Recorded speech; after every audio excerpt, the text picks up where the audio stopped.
Liam Di Benedetto, maman de jumeaux malgré l'incarcération de son mari, une histoire d'amour et de courage.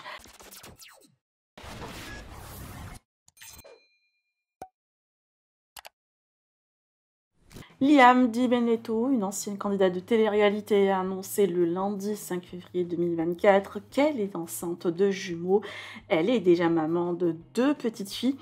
Son mari Christophe est actuellement incarcéré. Il a été condamné à 12 ans d'emprisonnement pour association de malfaiteurs, trafic de stupéfiants et de blanchiment d'argent.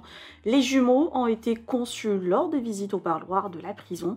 Liam a exprimé son bonheur et son excitation de partager cette expérience unique avec tous et de voir sa famille s'agrandir de 2 petits anges. La jeune maman a tenu à répondre aux questions diverses des internautes comme le sexe des bébés et si son mari allait sortir bientôt ou sa présence pendant l'accouchement. Christophe a déjà effectué presque la moitié de sa condamnation et peut bénéficier de quelques sorties d'ordre familial, ce qui rend la petite famille encore plus heureuse. Je vous laisse avec sa longue story. Que pensez-vous? Partagez avec moi vos avis en commentaire et n'oubliez pas de liker la vidéo et de vous abonner. On aura le temps de répondre à plein de questions. Je vous ai dit petit à petit. Donc, les questions, les filles. Alors, j'ai imprimé, il n'y en a que 4. Alors, question. Est-ce qu'il sortira plus tôt mon mari? Alors, les filles, non. C'est pas parce que je suis enceinte et de jumeaux que mon mari sortira plus tôt. Vous pensez bien que sinon, entre guillemets, tout le monde ferait des bébés. Si la solution pour sortir plus tôt, c'est de faire des bébés, tout le monde en ferait. Donc, non, il sortira pas plus tôt parce que... Désolée les filles, il y a Cathy qui m'a appelé entre temps. Donc, je vous disais, oui, c'est pas parce que je suis enceinte de jumeaux que mon mari sortira plus tôt, ça change rien. On en avait déjà eu une avant, donc, puis il y a Joy, donc c'est pas pour autant qu'il sort plus tôt. Donc, c'est pas parce que j'attends des jumeaux que mon mari sortira plus tôt, quoi. Voilà. Ensuite, une que j'ai pas marquée mais qui vient de me revenir du coup vu que je vous parle de ça, c'est beaucoup on m'a demandé il sort quand? Il sort quand? C'est la question, c'est the question, il sort quand? Il sort quand? Je vais pas vous dire sa date de sortie, je la connais, c'est pas proche, vous imaginez bien, mais comme vous le savez, certains le savent, j'en avais déjà parlé, mon mari il avait déjà fait de la prison par rapport à cette affaire. Donc c'est cumulé, il les a fait, il a passé du temps quoi. Donc il avait déjà fait une partie, là du coup ça fait déjà presque 1 an et demi. Voilà. Et ensuite il y a ce qu'il y a, on appelle des permissions de liens de maintien familiaux. Donc par exemple Noël, anniversaire, des choses comme ça. Donc ça c'est tous les 2 mois qu'il peut en faire la demande. Je sais quand, à partir d'une certaine date, et ça je peux vous dire que c'est bientôt. Je vous dirai pas quand, évidemment, parce que voilà, il y a des trucs quand même à garder secret. Je suis sur Snap, je vous partage ma vie, donc je réponds aux questions qui me sortent le plus, puisque évidemment ma vie est publique, et j'en ai parlé aussi publiquement, donc c'est normal que vous vous posiez toutes ces questions, mais il y a des choses qui doivent rester secrètes aussi, voilà. En tout cas, comme ce sera le moment, évidemment, vous savez, vous serez au courant. Donc il y a les permissions de liens de maintien familiaux, et ensuite... il y a aussi une autre permission, je sais plus le nom, mais on va dire c'est pour les choses graves, entre guillemets, enfin graves. Autre chose, c'est un autre truc. Donc ça par exemple, l'autre c'est par exemple tout ce qui est décès, naissance, les choses comme ça. Ça c'est à mi-peine. Alors que les liens de maintien familiaux c'est à tiers de peine. Donc ça, mon mari, maintien des liens familiaux, ça, il peut, bientôt. Et tiers de peine, mi-peine, bientôt aussi. Je vous dis pas quand non plus, désolée, mais voilà. Il y a des choses, comme je vous ai dit, qui doivent rester secrètes, entre guillemets. Mais encore une fois, vous le saurez en temps et en heure. Donc, par exemple, j'ai une autre question qui me revient d'ailleurs, que j'ai pas marquée. Du coup, je pense qu'il y aura plus que 4 questions. Il y en a déjà 2, là, 3. C'est est-ce qu'il sera présent pour l'accouchement? Alors les filles, j'ai eu le temps de parler avec sa SPIP. Malheureusement, non. Normalement, non, puisque ça relève de ce cadre-là. Après, je sais pas, à voir, à demander, mais normalement, non. Voilà. À part si par exemple, je sais pas, il est là pour une sortie des liens de maintien familiaux et que ça arrive, je sais pas, que c'est le jour là. Bon voilà, mais normalement mon mari ne sera pas là. Au début, franchement, j'avais un espoir parce que je savais pas tout ça, mi-peine, tiers de peine, etc.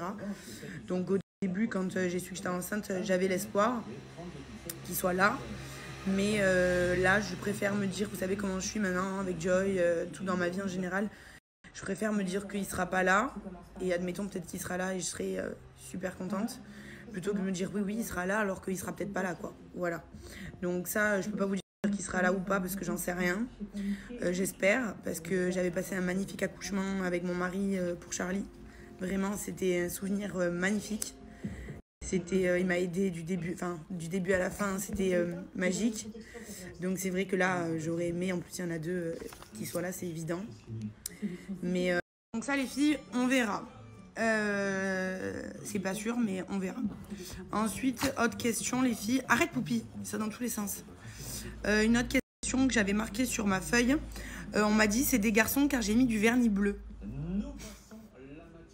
S'il vous plaît, restez concentrés. C'est pas parce que j'ai mis du vernis bleu que j'attends des garçons. Déjà, je vous ai dit que je ne savais pas. Hier, j'ai lu en commentaire, il y a une dame qui m'a dit « Ah, trop bien, t'as 2 filles, du coup, tu vas avoir 2 garçons. » Mais qui a dit que j'allais avoir des garçons? Qui a dit? Je ne suis même pas, moi, au courant du sexe des bébés. Donc, pourquoi? Parce que j'ai mis du vernis bleu, j'attends des garçons. Sur ma photo, d'ailleurs, que j'ai postée pour l'annonce, j'ai du vernis rose. Donc, quoi alors? Non, ça c'est complètement bête. C'est parce que j'avais du vernis rose et ma fille elle aimait pas Charlie, elle adore la couleur bleue et elle voulait que je fasse du bleu. Donc à la base je voulais même pas faire cette couleur quand je suis arrivée aux ongles et j'ai vu du bleu, j'ai dit je vais faire plaisir à ma fille. D'ailleurs elle fait que me dire que c'est trop beau. Voilà, donc c'était pour faire plaisir à Charlie. C'était pas pour un sexe de bébé quoi. Et surtout que l'annonce, déjà je sais pas le sexe encore sûr à 100%. Je sais mais on n'est pas sûr à 100% encore. Vu qu'il y en a 2, je vous ai dit c'est pas facile à voir, etc. Puis voilà. Je veux être sûre à 100%. Je le sais là très très bientôt. Mais je ferai peut-être quelque chose pour annoncer, je sais pas. Franchement, j'ai pas réfléchi encore puisque je sais même pas. En plus, il y en a 2, donc je sais pas comment faire l'annonce. Il y a ça sympa, mais du coup, il me faut 2 gâteaux. Je sais pas. Bon, voilà, on verra. J'y ai pas encore pensé comment j'allais vous le dire. Déjà, je vous dis pas, mais je sais pas encore 100% sûr. Je le sais bientôt. Mais en tout cas, le sexe des bébés, ça n'a rien à voir avec mon vernis. Ensuite, donc ça c'était une question, je vous en donne une autre. Beaucoup me disent, mais comment tu vas faire toute seule? Alors, je ne sais pas combien on est sur la planète. Je ne sais pas combien on est sur la planète, mais je ne pense pas être la seule femme à avoir 4 enfants toute seule. Je pense pas. Je pense pas qu'il y a que Léa Di Benedetto, Di Cragnan, qui a 4 enfants et qui est toute seule. Donc je pense qu'il y en a d'autres. Et je pense que les femmes s'en sortent. En plus, je vois pas pourquoi j'y arriverai pas. Ça va être certes une grosse organisation. J'ai déjà mon organisation qui roule avec mes enfants et je m'en sors très bien. J'ai trouvé ma routine en fait, c'est une routine vraiment que j'ai trouvée et tous les jours toujours c'est les mêmes, l'école, aller les récupérer, les rendez-vous de Joy. Donc il y a une routine qui s'est installée et c'est tous les jours les mêmes, tous les mercredis c'est la même chose. Voilà, toute la semaine c'est pareil. Déjà ma routine avec mes enfants, donc 2 de plus, oui certes, il y a 2 enfants de plus. Comme je vous ai dit la dernière fois, on n'a pas choisi d'en avoir 2. C'est magnifique, hein, je suis la plus heureuse du monde vraiment. Genre c'est quelque chose que tu aimerais avoir mais que tu n'y penses pas. Les jumeaux, alors ça m'est jamais venu dans ma tête. J'aime trop, mais je me suis dit pas moi, ça va être les autres. Vous voyez ce que je veux dire? Et en fait non, bon bah c'est moi. Arrête Poupie, arrête. Mais je vois pas pourquoi j'y arriverai pas. Je me débrouille très bien avec mes enfants. Alors me faire aider, il y a déjà ma grand-mère qui vient beaucoup m'aider avec mes enfants, comme je vous le dis souvent. Donc ma grand-mère viendra un peu plus. Et puis il y a d'autres choses que je suis en train de mettre en place pour m'aider. Mais je vous en parlerai un peu plus tard. Enfin rien de spécial, hein, mais pour pouvoir emmener les enfants à l'école. Parce qu'avec 4 enfants, Joy elle marche pas. Voilà, en fait c'est une organisation que je vais trouver et qu'ensuite je vais mettre en place. Et tous les jours, ce sera pareil. La journée, vu que je travaille plus, vous le savez, je vous ai dit, donc je m'occuperai des jumeaux, le temps qu'il y ait une place en crèche, etc. Puisque la crèche, je trouve que c'est super bien pour l'évolution des enfants. Voilà. Ensemble. Et s'il n'y a pas, j'attendrai qu'on ait une place, on verra. Mais vu que je travaille pas pour le moment, je m'occuperai de mes enfants tout simplement. Et puis Charlie rentre à l'école en septembre. Et Joy, elle continue. En plus, elle change de classe et tout. Donc voilà. D'ailleurs, Charlie, pour que ce soit plus simple pour moi, parce que je peux pas me couper en deux, être à 8h30 du matin dans une école à un côté et dans une autre à un autre endroit. Donc du coup, je suis en train de faire la dérogation pour pouvoir mettre Joy à l'école d'en dessous de Charlie, en dessous de l'école de Joy, pour que je puisse les déposer en même temps. Voilà, donc je pense que c'est une organisation à avoir. Ça me fait pas peur. Je pense que oui, au début, ça va être, je vais être fatiguée. Bon, voilà, puisqu'il y a aussi Joy et Charlie. Pourquoi j'y arriverai pas? Donc non, ça me fait pas peur. Et est-ce que je vais y arriver toute seule? Oui, je vois pas pourquoi j'y arriverai pas. C'est mon rôle, quoi, on va dire. Ensuite, autre question, les filles.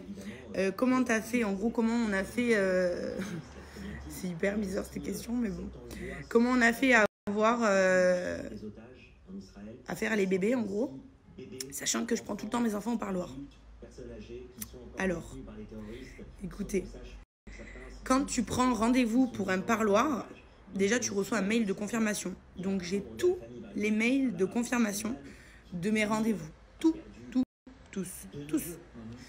Et quand tu prends un rendez-vous, je vous explique parce qu'il y en a qui ils savent parce qu'ils vivent la même chose, ils savent ce que c'est les parloirs. Et ceux qui connaissent pas, évidemment, c'est normal que vous connaissiez pas. Moi, avant de vivre ça, je savais pas tout ce monde-là, tout ça, tout ce qu'il fallait faire, puisque je le vivais pas et j'ai jamais. La prison, c'était pas, je connaissais pas quoi. Là, forcément, par rapport à mon mari, je suis dans le système quoi. Donc, je m'y connais un peu. Donc, je vous explique les filles. Quand vous prenez un rendez-vous pour un parloir, tu dois rentrer donc les personnes qui viennent avec toi au parloir. D'accord? Si tu ne rentres pas les personnes, ils n'ont pas le droit de venir au parloir. Je crois que ça dépend de certaines prisons. En tout cas, c'est la prison d'avant où mon mari était, et même encore celle aujourd'hui où il est maintenant à l'heure actuelle. Ça marche comme ça. Donc, par exemple, je vous explique. Quand mon mari était à l'ancienne prison, il y en a qui vont suivre parce que je vous le disais. Ceux qui ne me suivent pas, ils ne savent pas. Mais justement, désolée les filles, j'avais le livreur qui était là, je suis allée chercher un colis. Donc, je vous disais, j'essaie de vous expliquer que vous compreniez. C'est pas facile à comprendre, mais c'est très simple. Donc, quand tu vas faire un parloir, si tu ne rentres pas les personnes au moment de ta réservation, on va dire, du parloir, si tu ne les sélectionnes pas, tu ne peux pas venir avec devant le parloir. Par exemple, je prends un rendez-vous donc pour aller voir mon mari, pour moi, toute seule, si j'arrive avec Joy et Charlie, ils les prennent pas. C'est pas possible. Faut enregistrer les personnes, quitte, et d'ailleurs c'est des conseils qu'on m'a donné quand mon mari était en prison au tout début. On m'a dit, quitte à ce que tu mettes les gens et qu'ils viennent pas, vaut mieux ça que par exemple tu les mettes pas, parce qu'après tu peux plus modifier. Tu peux modifier, mais je crois que 24 heures, un truc comme ça avant, tu peux plus modifier. Donc du coup, j'ai tous les historiques de mes parloirs du coup que j'ai fait avec mon mari quand il était dans l'ancienne prison là où il était avant. Et si vous vous souvenez bien, encore une fois, une semaine sur deux, j'allais sans mes enfants. Pourquoi? Parce que mon mari, dans l'ancienne prison où il était, il sortait une fois le matin, une fois l'après-midi sa promenade. Et il avait une promenade par jour. Je crois que vous l'avez dit déjà. En tout cas, vous savez qu'une fois sur deux, j'allais sans mes enfants. Et donc, c'est-à-dire, par exemple, les filles, si je venais tous les samedis après-midi, il y avait une promenade sur deux, le pauvre, il sortait pas de la journée, en fait, il restait enfermé dans sa cellule toute la journée. Donc, du coup, moi, je suivais ses promenades. Par exemple, quand il avait promenade le matin, le samedi matin, je venais le samedi après-midi. Comme ça, le samedi matin, il sortait, et le samedi après-midi, je venais le voir. Donc, quand je venais l'après-midi, je venais avec mes enfants, puisque c'était, je crois, à 15h ou 15h30, un truc comme ça. Donc, c'était très bien. Et quand j'y allais le matin, du coup, on me gardait mes enfants, et c'était à 8h le parloir. Donc, je me levais à 5h30. Le temps de me préparer, de faire la route, et d'arriver là-bas, parce que tu dois être quand même un petit peu en avance. Et moi, j'arrivais toujours bien en avance. Donc, une semaine sur deux, j'allais sans mes enfants. Tout simplement. Enfin, qui fait quoi avec des enfants? Faut être complètement taré, en fait. Donc, une semaine sur deux, là, depuis que mon mari est dans la nouvelle prison, je vais tout le temps avec mes enfants. C'est pas pareil, c'est pas la même organisation au niveau des promenades, ça n'a rien à voir que là où il était avant. Mais là où il était c'était avant, comme je vous ai dit, c'était une semaine, un jour sur deux, le matin. En fait, ça changeait. Un jour, c'était le matin, par exemple, lundi matin, mardi après-midi, mercredi matin, jeudi après-midi, tac. Donc, du coup, un samedi sur deux, c'était le matin et un samedi sur deux, c'était l'après-midi. Donc, comme je vous ai dit, un samedi sur deux, j'allais avec mes enfants et l'autre samedi, j'allais toute seule. J'allais pas lever mes enfants à 5h30 du matin pour aller voir Christophe. Donc, quand j'allais le matin, j'allais toute seule. Donc, voilà. Pas besoin après de vous faire un dessin. Et quand j'allais avec mes enfants, bah, j'allais avec mes enfants, tout simplement. Voilà. Donc là où il est, je vais tout le temps avec mes enfants. Mais du coup, comme je vous ai expliqué, je suis enceinte avant qu'il soit là où il est. Donc, voilà. Et puis, encore une fois, j'ai toutes les preuves dans mes mails. Du coup, parce que je prenais les rendez-vous seule le matin. Logique, je ne vais pas rajouter mes enfants, sachant qu'ils viennent pas. Ce sujet-là, au moins, vous êtes au courant. Parce qu'il y a... autre chose, qu'est-ce qu'on m'a dit? Alors, ce matin, j'ai eu un commentaire, les filles. La pauvre, c'était pas méchant, mais vraiment, j'étais obligée de lui répondre parce que je me suis demandé si sa question était sérieuse. Je me suis dit, est-ce que sa question est sérieuse ou est-ce que se fout de ma gueule? Franchement, s'il te plaît, relis ta question. Et ensuite, j'y répondrai pas parce que c'est tellement logique. On m'a demandé si... Attendez, on m'a demandé si les parloirs, c'était en groupe ou si on était tout seul.